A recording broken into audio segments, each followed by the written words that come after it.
예, 여러분 안녕하십니까? 2017년 10월 27일 아침이 밝아왔네요. 날씨는 매우 전형적인 우리 사우스 코리아의 그 가을 날씨고 참 좋습니다. 오늘도 우리 예수님의 다시 오심을 우리는 학수고대하며 주님의 말씀을 묵상하고자 합니다. 오늘은 좀 특별한 영상 하나를 제가 여러분에게 소개하면서 그동안의 모든 것들을 한번 일차적으로 정리한다고 할까요? 한번 우리가 리마인드 하면서 우리가 주님을 더욱더 기다리는 그런 계기로 한번 삼아 볼까 합니다. 레위기 23장은 여러분 잘 아시지만 여호와의 일곱 절기에 대해서 기록해 놓고 계십니다.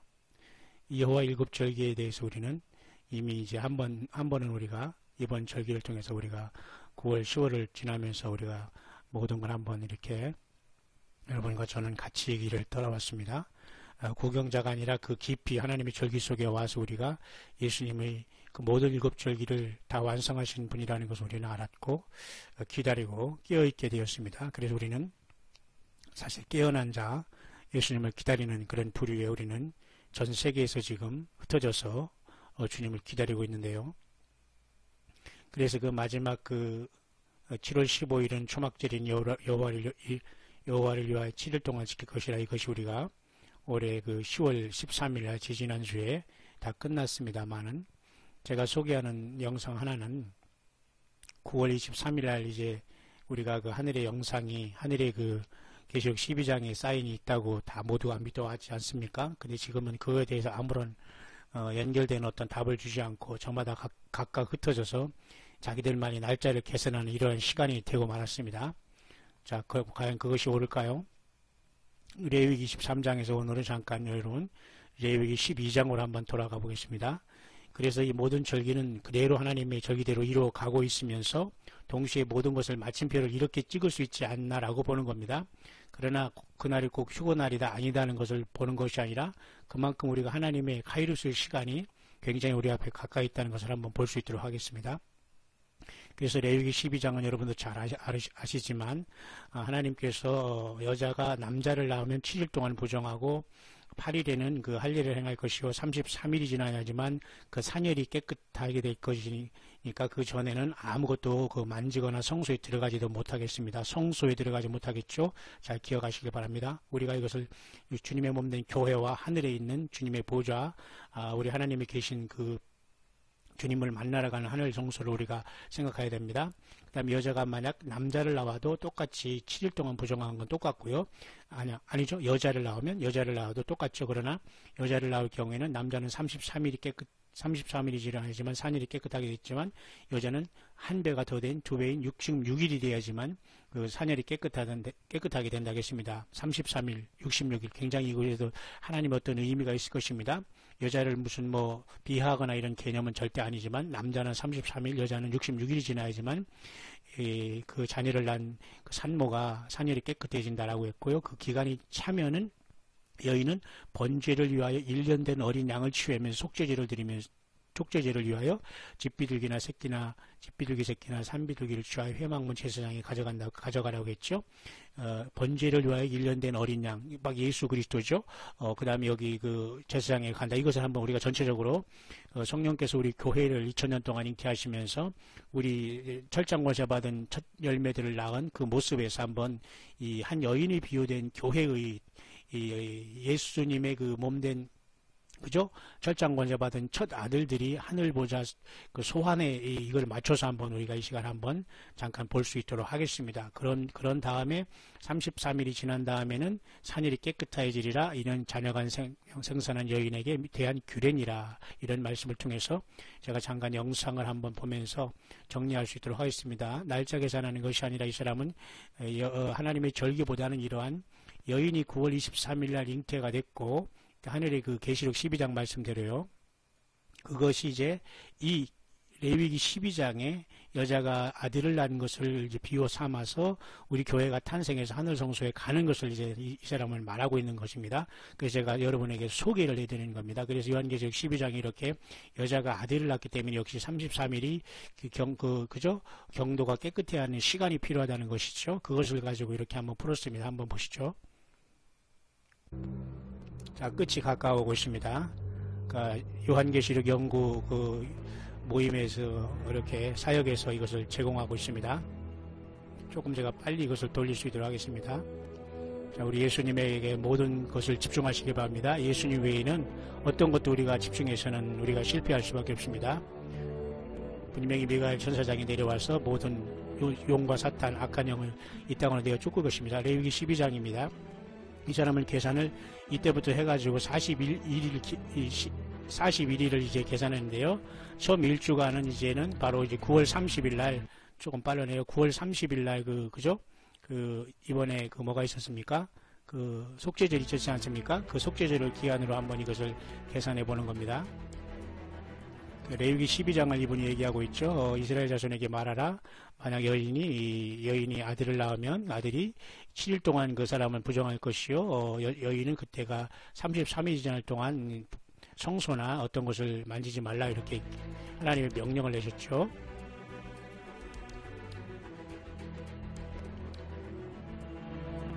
그래서 우리는 만약에 10월 1일부터 이것을 이제 성경을 통해서 이제 우리가 한번 카운트하고도 하겠습니다. 왜냐하면 9월 23일 날 주님 어린아이가 탄생했다면 하늘에 철장받은 그 교회가 우리가 탄생돼 있다면 이미 땅에 있지만 일주일이 지난 다음에 10월 1일이 되지 않습니까?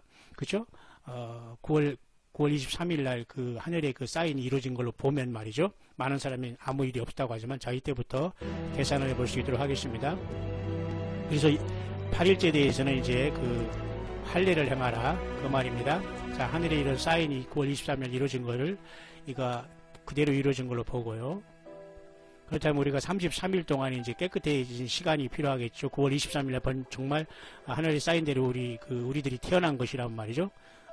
레위기 12장 4절에도 역시 마찬가지로 여자가 이렇게 아들을 낳으면 33일을 부정한다고 했죠. 뿐만 아니라 이렇게 교회도 역시 이것은 그 여자는 교회를 나타내는 것이고 교회가 성소에 들어가는 것을 이제 상징한다고 하는 것입니다. 아들도 교회라면 아들을 낳은 그 여인도 교회죠. 물론 그 교회가 이스라엘을 상징하고 그 주에 있는 이스라엘이 구원을 받게 되겠지만 총체적으로는 그렇다는 뜻이겠죠. 맞죠? 자, 이렇게 하나님의 모든 사인들이 거짓이 아니라는 겁니다. 그래서 이로부터 33일이라는 것은 11월 3일이라는 겁니다. 정확하게. 그래서 앞으로 시간이 얼마 안 남았죠. 그래 다음 주 우리가 보면은 이제 금요일입니다. 그러니까 우리가 한번 나름대로 하루하루 이 시간을 지켜보면서 지나가는 것은 매우 중요합니다. 휴거가 아니다는 걸 얘기하는 게 아니에요. 그렇지만 그 정도로 하나님의 말씀을 보는 관점이 있다는 걸 보면서 우리는 즐겁게 깨어있으라는 것입니다. 주님이 언제 올지 모르니까. 맞죠? 그래서 이거 모든 것은 주님의 그 교회를 상징하고 있는데 우리는 이러한 시간이 바로 갭이 있는데 바로 하루파조라고 해서 주님이 우리를 이제 올라가는 시간과 여인이 태어난 우리를 잉태해서 해산한 거와는 33일의 그러한 시간이 날짜가 있을 수 있다는 겁니다. 맞죠? 그래서 그렇게 레위기 12장을 적용해 보는데 11월 3일로 이렇게 맞는다는 겁니다. 한번 여러분 참고해 보시기 바랍니다. 그래서 저와 여러분들이 이미 주님 안에서 태어난 신동이라고 할까요? 어린이 하나님 앞으로 올라갈 산의 아이라고 볼 수가 있죠. 레위기 12장 6절에 그래서 이 아들을 위해서 아들과 딸이 이렇게 나면은 그 다음에 하나님 앞에 이렇게 일련된 양을 통해서 번제를 드리고 산비둘기 집비둘기를 통해서 역시 그걸 가지고 이제는 성막의 제사장으로 가라, 그렇게 말하고 있습니다. 그렇죠? 그 시간이 찬 다음에.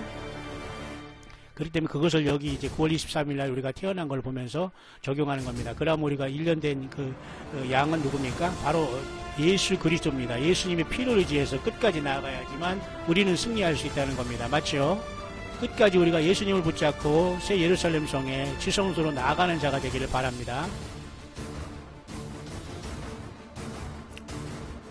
그래서 이 번트오퍼링이라는 이 제물이라는 것은 우리 주님께서 속죄절날 이렇게 우리의 죄를 위해서 아버지 앞에 드렸기 때문에 우리는 철저한 회개가, 완벽하게 회개가 필요하다는 거죠.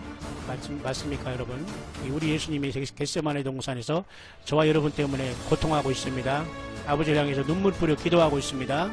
돌아오셔야 됩니다. 모두가 때가 늦기 전에. 그래서 레위기 12장 7절에 보면은 이와 같이 주님께서 우리를 여자가 이 교회를 낳았을 때 33일간의 산열이 깨끗해지는 시간이 필요하다는 겁니다. 그래서 이 기간이 지난 다음에 그죠? 이 모든 것이 깨끗해질 것이고 이것은 남자와 여자를 낳은 여자들의 규례다라고 레위기에서 말씀한 것을 여자로 상징된 이스라엘이 오늘 교회를 탄생한 것을 비유하고 있는 겁니다. 그래서 이 여자는 바로 여기서 교회를 상징하고 우리들이다 이렇게 볼 수가 있다는 겁니다. 성경에는 이것이 더 자세히 기록되어 있는데요. 계시록 8장으로 이제 한번 가보겠습니다. 거기 이제 하나님 앞에 나팔이 부러지기 전에 뭐예요? 하나님 앞에 큰 향연이 올라가고 있지 않습니까? 좀 더 빨리 하겠습니다. 시간 때문에. 계시록 8장 3장에는 이와 같이 다른 천사가 와가서 이렇게 향로에다가 많은 성도들의 기도와 향연을 받아서 아버지 앞에 올려드리는 모습이 나타나죠. 이건 큰 앞으로 심판이 곧 온다는 거죠. 동시에 이렇게 불이 떨어지고 세상에 즉각 파멸이 오게 되는 것은 계시록 8장 이와 같은 사건, 그래서 아마 계시록 6장에 그런 시고 사건이 일어나지 않나 그렇게 보는 겁니다. 그래서 8장에 이렇게 하나님 앞에 향연이 올려지면서 하나님 앞에 그 제사가 올라갔을 때 그 연기가 하나님 앞에 이렇게 천사의 손으로부터 하나님 앞에 올라가는 그 마지막 그 하나님 앞에 그 기도가 올라가면서 세상에 심판이 떨어지게 되는 겁니다. 맞죠? 그렇기 때문에 우리가 이렇게 이 천사가 이렇게 올라갔을 때 이 땅에 이렇게 불이 떨어지는 걸 나타납니다. 그죠? 이 파이어볼 불이 재단에서 이제 이 땅에 그 불을 담아다 던지는 역사가 나타나서 결국 교회는 올라오고 이 땅에는 환란이 온다는 것을 이렇게 여인의 탄생과 더불어 이렇게 이 말씀을 통해서 풀고 있는 것입니다. 맞습니까, 여러분? 그래서 일곱 천사들이 이렇게 그 일곱 나팔을 부는 것을 예비하고 있다는 걸 말씀해 주고 있는 거죠. 결국은 전 세상이 결국 이제 심판이 도래왔다는 겁니다. 이렇게 갑자기 교회는 이 땅을 떠나고 여자를 낳은 이스라엘은 이 땅에서 도망가고 저 그리스도는 올라올 것이고 이 땅에는 하나님의 놀라운 그런 심판이 시작된다는 겁니다. 계시록 8장을 여러분이 보시죠. 네 나팔이 부러지지 않습니까? 3분의 1씩 다 태움을 받는 이러한 역사. 바로 그래서 제가 계시록 6장 6째 있는 떼시는 것과 이 넷째 나팔이 부러질 때까지 모습을 나타낸다고 하면서 하늘별 3분의 1도 이때 사탄마귀가 땅에 던질 것을 보고 있는 겁니다. 이렇게 3분의 1씩 다 파괴가 되잖아요. 이것은 화도 아닙니다. 앞으로 화 세 개가 남아 있다고 이제 천사가 외치잖아. 이건 화도 아니에요. 이 엄청난 것이 지나가면서 아직 화가 끝나지 않았다는 겁니다. 이게 하늘별 3분의 1이 떨어지고 계시록 8장에 이러한 넷째 천사가 부를 때 이렇게 황폐하게 되는 겁니다. 그죠? 이렇게 3분의 1이 그죠? 떨어져가지고 워무드라는 게 떨어지죠. 이와 같이 쑥물이 떨어져가지고 사람들이 이것을 먹고 다 죽게 된다. 그런 사건이 졸지에 오게 된다는 겁니다. 넷째 천사가 부르니까 그죠? 이렇게 해와 달 별 3분의 1이 또 침을 밟죠. 그러니까 요한계시록 8장에 네 나팔까지 부러지는 모습과 동시에 교회가 하늘로 올라간다는 것을 보여주고 있습니다. 33일이 지난 다음에 그것이 다음 주 11월 3일이라고 하니까 여러분 그냥 참고만 하시길 바랍니다. 언제라도 주님은 올 수가 있습니다. 마지막 이 땅에 대해서 날아가는 천사가 경고를 하고 있죠. 화가 온다고, 그죠? 그래서 결국은 이와 같이 교회는 하루파주와 또는 랩처라는 것, 하나님께 올라가고 휴거 내전이 이렇게 끌어올라감이 있은 다음에 네 번째 천사가 이렇게 나팔을 불게 된다. 맞지요? 그래서 3분의 1이 해와 달과 별이 얻어지고, 계시록 12장에, 그죠? 사탄마귀가 하늘별 3분의 1 떨어진 거 맞게 되는 겁니다. 뿐만 아니라 이렇게 우우 해가지고 이 세 화가 이 땅에 와요. 세 화가 5, 6, 7 나팔로. 그래서 세상은 완전히 초토화되는데 주님의 몸된 교회는 이때 공중에 가 있습니다. 여러분 어디에 가 있기를 원합니까? 지금 세상이 편안하고 주님이 안 오신 것처럼 보입니까? 천만의 말씀입니다. 끝까지 준비해왔던 자만 주님을 만나게 될 것입니다. 끝까지 예수님을 사모하고 하루하루를 열매 맺고 주님 안에서 사랑 나누면서 예수님을 찬양하고 경배하고 어린 양 예수님이 어디로 인도하든지 따라가다 새 노래를 부르는 첫 열매 부류에 저와 여러분들 서게 되시기를 주의 이름으로 축원합니다.